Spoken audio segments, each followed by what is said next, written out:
जन सुनवाई बनी है मजाक। वैसे देखा जाए तो जन सुनवाई एक महत्वपूर्ण सरकारी प्रक्रिया है जो नागरिकों को उनके मुद्दों, समस्याओं और सुझावों को सीधे सरकार तक पहुंचाने का अवसर प्रदान करती है। इस प्रणाली के माध्यम से सरकारें अपने प्रशासनिक कार्यों को बेहतर बनाने, नागरिकों की समस्याओं को हल करने और सामाजिक सेवाओं को सुधारने का प्रयास करती नजर आती है। जन सुनवाई के तहत नागरिक किसी भी सरकारी अधिकारी या विभाग को अपनी शिकायत, समस्या या सुझाव दे सकता है। यह प्रणाली पारदर्शिता और जवाबदेही को बढ़ावा भी देती है। चलिए फिर दोस्तों, राजस्थान के अंदर जन सुनवाई पर एक नज़र डाल लेते हैं। जून 2022 की बात है। पूर्व मुख्यमंत्री अशोक गहलोत ने राजस्थान में जन सुनवाई को नया रूप देते हुए तत्काल जनता की समस्याओं को मौके पर ही हल कर राहत देने का प्लान लागू किया था। जन सुनवाई की बात करें तो उसके लिए गाइडलाइन जारी कर दी गई थी। विभागायुक्त, कलेक्टर, एसपी जन सुनवाई में आने वाली शिकायतों, समस्याओं का तत्काल निपटारा करेंगे और एसएमएस के माध्यम से संबंधित को जन सुनवाई की सूचना भी देंगे।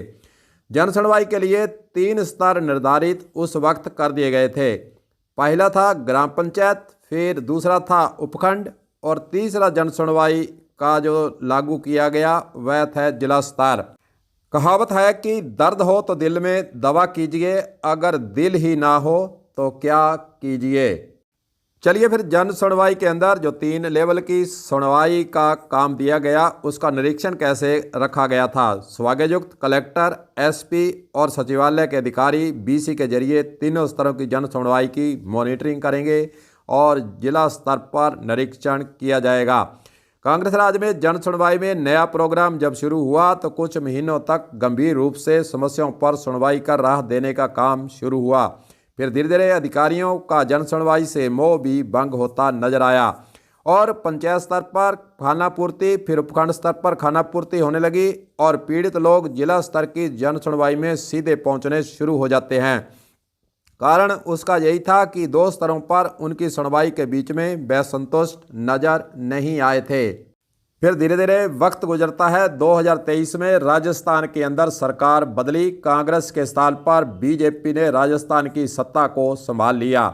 वैसे देखा जाए तो कांग्रेस सरकार के वक्त मुख्यमंत्री अशोक गहलोत की कई योजनाओं को बीजेपी ने समीक्षा के नाम पर काम करते हुए धीरे धीरे योजनाओं को कई को राजस्थान के अंदर बंद करने का काम भी कर दिया। कई योजनाओं के नाम परिवर्तन, संशोधन करने का काम भी किया गया। खैर, सरकारों का काम होता है। पूर्व सरकारों की योजना का श्रेय उस पार्टी को उनके सत्ता में रहते हुए क्यों मिले, इस सोच के चलते योजनाओं को बंद करने का सिलसिला चल निकलता है और यह काम सरकारें हमेशा करती ही रहेंगी।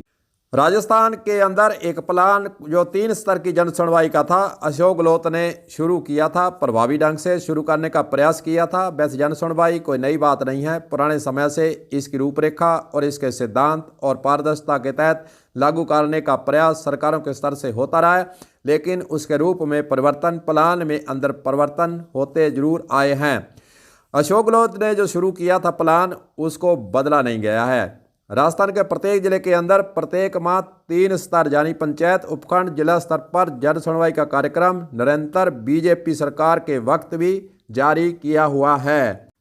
चलिए अब इस बात पर नजर डालते हैं कि वर्तमान जन सुनवाई के दौरान किस प्रकार के ज़्यादा मामले आ रहे हैं और क्या पंचायत, उपखंड और जिला स्तर पर पीड़ा लेकर पहुंच रहे लोगों को राहत मिल रही है या नहीं। इसकी कर लेते हैं समीक्षा पर बात। चलिए देखते हैं कि पहले किस प्रकार की समस्याएं ज़्यादातर जन सुनवाइयों के अंदर पहुंच रही हैं। जन सुनवाई के अंदर किसी भी स्तर की हो, उसमें सबसे ज़्यादा मामले अतिक्रमण, सड़कें, गली का मामला, नालियों का मामला, पानी की निकासी, पट्टे का मामला, इस प्रकार की समस्याएं ज़्यादा पेश होती नज़र आ रही हैं। दूसरी तरफ ज़्यादातर सिंचाई पानी के मोगे, आड़ को तोड़ने, नहरों की साफ सफाई नहीं होने और नहरी अध्यक्षों की मनमानी आदि की पीड़ा लेकर लोग पेश होते नजर आ रहे हैं। तीसरी जो समस्या है, नशे के विरुद्ध जिला प्रशासन का अभियान जिले के अंदर चल रहा है, अच्छी बात है, पर जन सुनवाई के अंदर इस बिंदु पर कुछ कम लोग ही पीड़ा बताने आते हैं।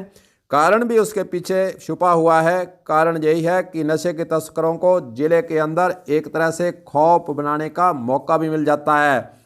पुलिस की मिलीभगत लोगों पर नशा तस्करों की गुंडों की ओर से लोगों के साथ मारपीट करना, धमकाने की घटनाएं जरूर बढ़ती जा रही हैं। राजस्थान के सभी जिलों में ऐसे हालात बनते जा रहे हैं। खैर, जब पुलिस को तय करना है कि इस पीड़ा को कैसे दूर करना है, लोगों को इस समस्या से कैसे राहत प्रदान करनी है। एक कारण और निकलकर सामने आता है कि जन सुनवाई में कई लोगों को राहत मिलती है और कई लोग बार बार जन सुनवाई के चक्कर लगाने को मजबूर भी आखिरकार क्यों हो रहे हैं। चलिए इस पर नज़र डाल लेते हैं। जन सुनवाई के अंदर देखा गया है कि कई पीड़ित व्यक्ति कलेक्टर से कहते नजर आते हैं कि पंचायत उपखंड स्तर पर, जिला स्तर पर जो बार बार आ चुका है, समस्या वहीं खड़ी है जहां से शुरुआत की थी, वहीं पर उसकी समस्या खड़ी है। वो राहत देने के नाम पर कुछ भी उसकी जेब में नहीं आया है। अब बात आती है कि बार बार लोग जन सुनवाई के अंदर क्यों पेश हो रहे हैं, उनकी समस्या आखिरकार हल नहीं होने के पीछे कारण क्या छुपे हुए हैं। पहला कारण है अधिकारियों को राहत नहीं देने की मंशा, राजनीतिक दबाव और भ्रष्टाचार, कार्यकुशलता की कमी और अधिकारियों पर सरकार के कई ऐसे कार्यक्रम जिनका सीधा संबंध कोई उससे नहीं होता, कोई मतलब नहीं होता। समस्या का मौका करना, समस्या को समझना और उसके लिए वक्त की कमी, यह भी सामने आता है कि आखिरकार जो पीड़ा, जो समस्या उनके पास पहुंची, उसके लिए उन्हें अगले कार्यक्रमों को लागू करने के कारण वक्त ही उस समस्या को समझने का नहीं मिला।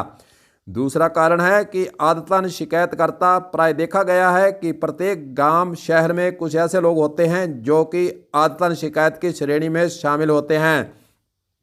उनको खाई रोटी तब तक नहीं पचती है जब तक वह 2-4 शिकायतें किसी की ना कर दें। आपसी तनाव, कुंठा, द्वेष भावना और ईर्ष्या के कारण भी इस प्रकार की समस्याएं लेकर बार बार जन सुनवाई के अंदर लोग पहुंचते नजर आते हैं।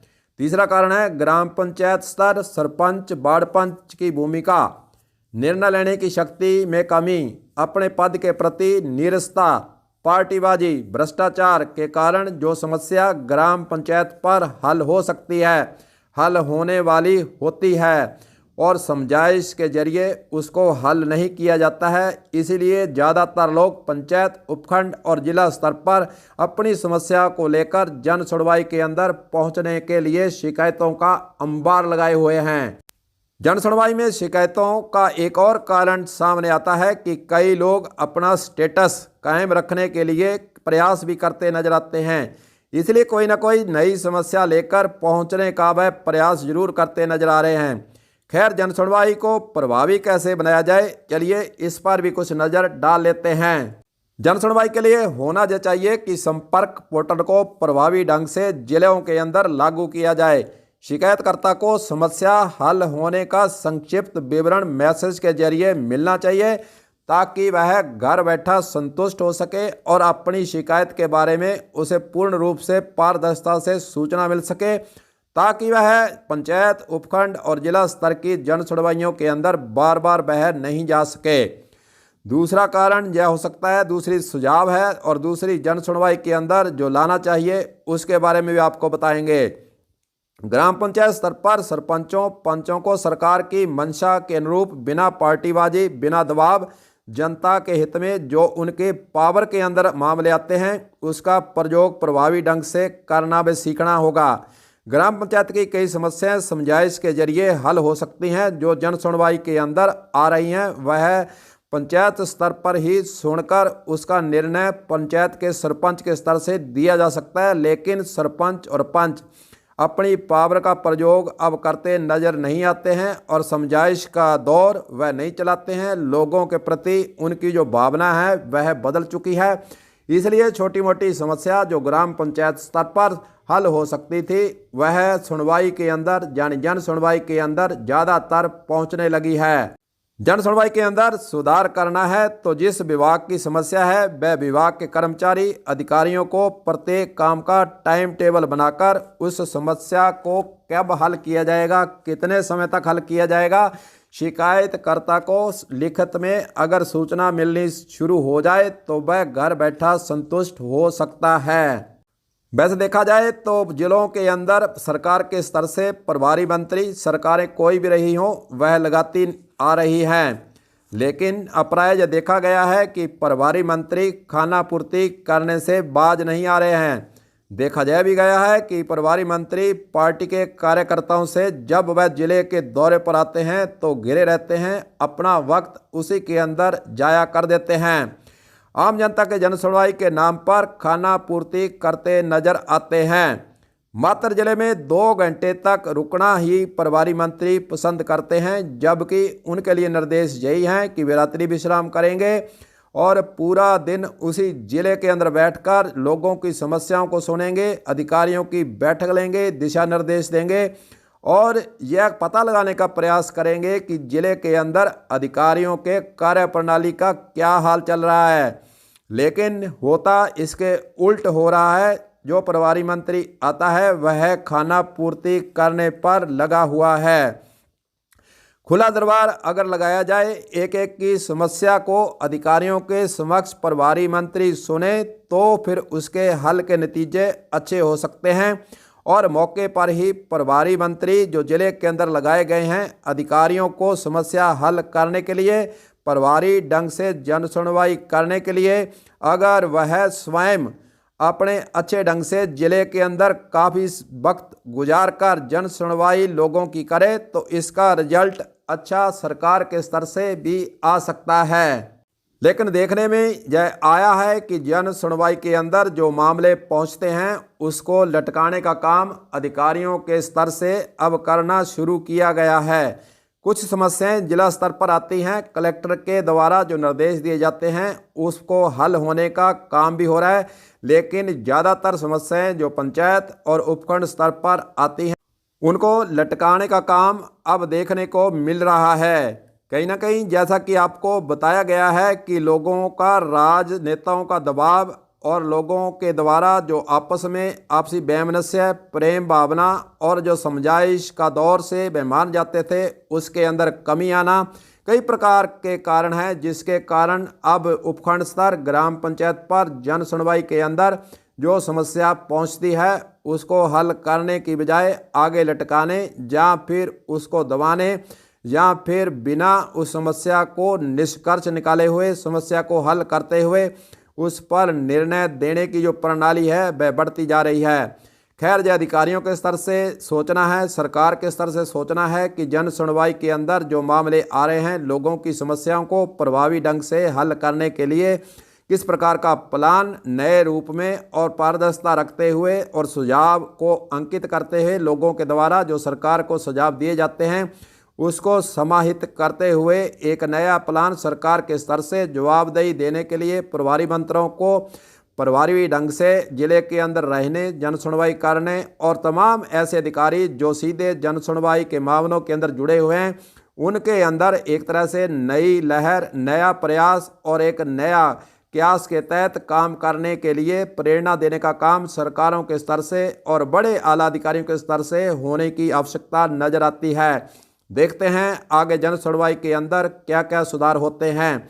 तो दोस्तों, वीडियो आपको कैसा लगा कमेंट बॉक्स के अंदर आप अपना कमेंट्स जरूर लिखिए और जिन भाई बहनों ने अभी तक कलम न्यूज़ हनुमानगढ़ को सब्सक्राइब नहीं किया है वे सब्सक्राइब कर लें और आइकन बटन को दबा लें ताकि आपके पास सीधा वीडियो पहुंच सके और आगे लेकर ऐसी ही कोई जन सुनवाई या ऐसे ही लोगों से जुड़ी जो सीधी समस्या जुड़ी हुई है उस पर आपको जागरूक करने, प्रेरणा देने और आपको उसके बारे में जानकारी देने का हमारा प्रयास आगे भी जारी रहेगा।